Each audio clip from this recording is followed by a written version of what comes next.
Hello again guys, and welcome back to How to Feed the Beast in Minecraft.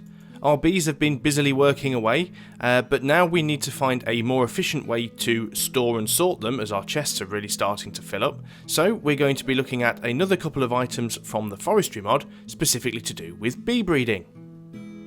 The main item we're going to be looking at in today's video is this, the Apiarist's chest. This chest is designed specifically for containing bees. It has a lot of storage space, and separate compartments to house all the different breeds and mutations of bees we have. If we've been using our Beealyzer to get the different genome information from our bees, all of that will also be stored in the chest and will be available at a quick glance. The other item we're going to make is an Apiarist pipe, a sorting pipe specifically designed for bees that connects with Buildcraft pipes and allows us to sort all of our bees and apiary produced items into different chests and machines. They're both very easy to build, so let's head on over to the workshop and put them together. Well guys, as I said, they are both easy to build, so let's make them both before we head back on outside. The Apiarist chest is a really easy build.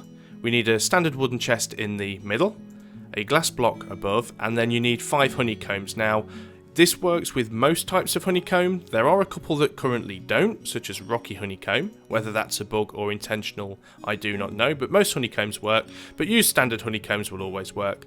3 along the bottom, and 2 either side of the chest, and that will give you our Apiarist chest. Now the second thing we want to make is our Apiarist pipe. Now you've probably all made diamond transport pipes before, which is a diamond either side of a glass block, which gives you 8 diamond transport pipes, and these are used on Buildcraft pipes to sort all kinds of different items to go in different directions.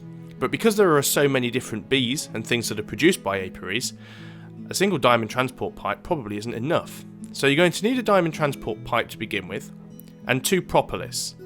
Now if you haven't already got propolis, you need to get it from stringy honeycomb, and that is produced by diligent bees, unwary bees, and industrious bees.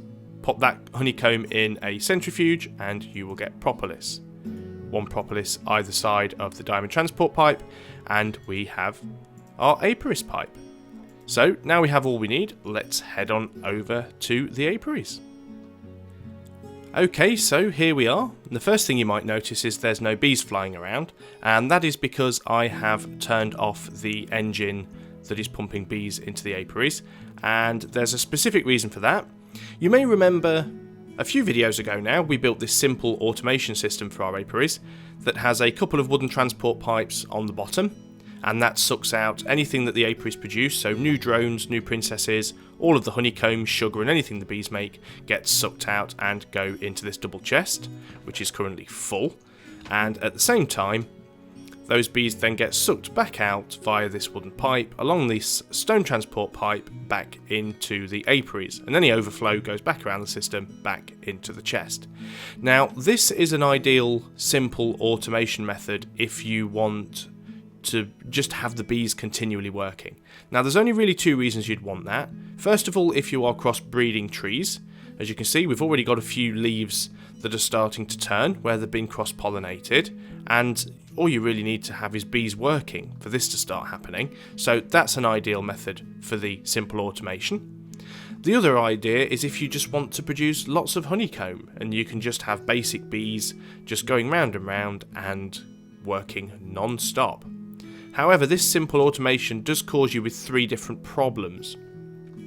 The first problem is things produced by the apiaries, such as honeycomb, will end up in this chest, and they'll try and go around the system and go back into the apiaries. Now of course that can't happen because the apiaries doesn't accept them, but they will get clogged in the system, which slows things down. The second problem you can have is exactly the problem I have here. Because you get more bees from an apiary than you put in, because you only put 2 bees in and you usually get 3 or 4 bees out, your chests will fill up very, very quickly. Also doesn't help that the bees don't stack very well. The third problem you have is this system is very indiscriminate about the bees it puts into the apiaries. So you may accidentally breed a useful mutation, because it may put 2 bees together that give you a mutation. However, this automation system will no doubt suck the resulting bees back out, rebreed them with something really basic and boring, and you may lose that mutation that you accidentally gained in the first place. So, if you want to specifically breed bees for a specific mutation, you really need to do that kind of thing manually. So the first thing I'm going to do is over here, I am going to pop down my Apiarist chest. Right there will do. Now if I right click on this, you can see it does have a few numbers in here already. That's because I've been messing around with one before. Now I have a selection of bees in my inventory that are out of my overflow chest. And a few of these bees I'm going to store in here because I can't really use them in the area that I'm working. So for example, modest bees, I have a couple of modest bees. Modest bees are from the desert and require a very arid environment. Marshy bees require mushrooms, and I don't have any within the area at the moment. And there's a few other things we've got in here as well: Valiant Princesses, Rocky Princesses, Saffron Drones. Now at the moment it's Saffron Drones and Saffron Bees and Maroon Bees that I'm actually trying to breed at the moment. That is my current aim. Now as you can see, this Valiant Princess I have actually used the Beealyzer on. And if I... Is it that one? No, I think it's a different one. But, oh, there we go. This Marshy Princess here, I've actually used the Beealyzer on because it's giving me the details there when I mouse over.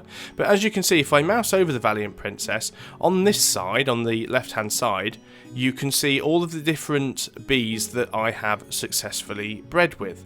So I've successfully bred with a forest drone and a meadows drone. And I can tell that by the coloured outline. The cyan outline is the forest drone, and the red outline is the meadows drone.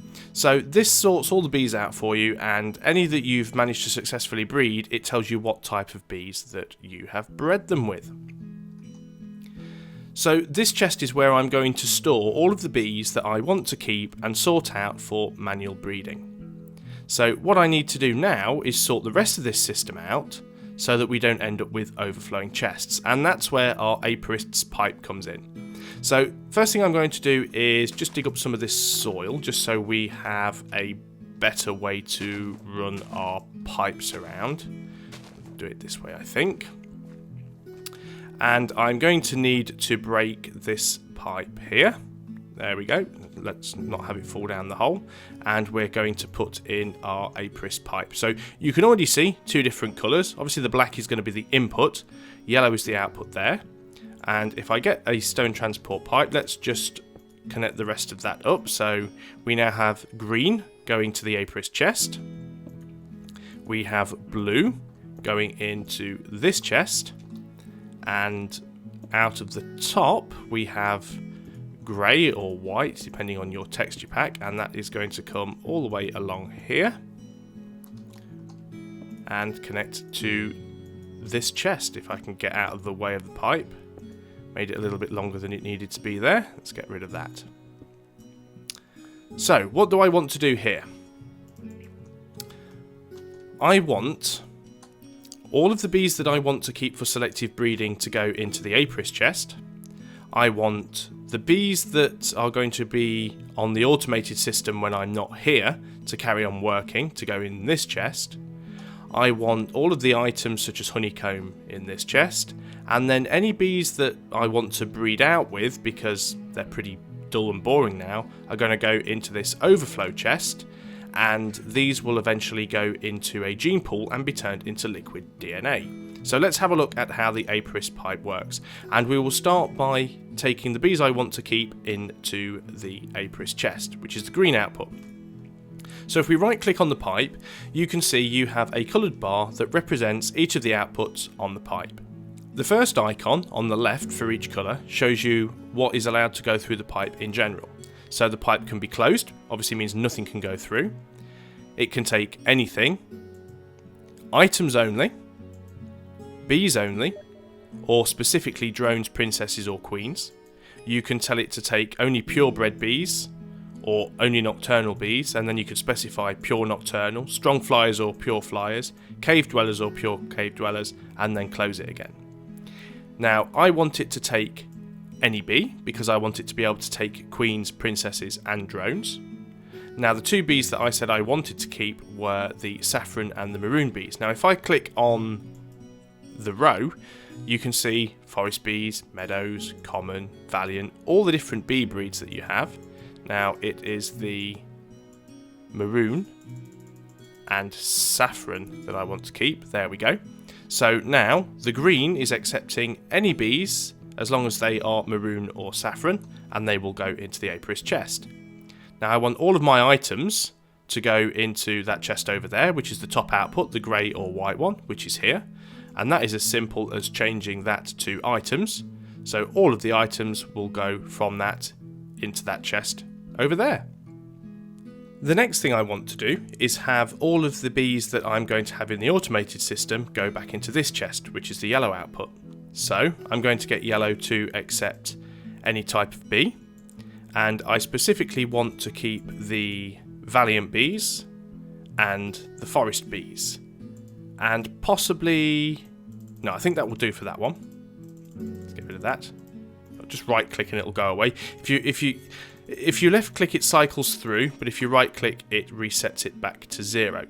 So I have my maroon and saffron bees going to my Apiarist chest, and I have my valiant bees and forest bees going back into the system.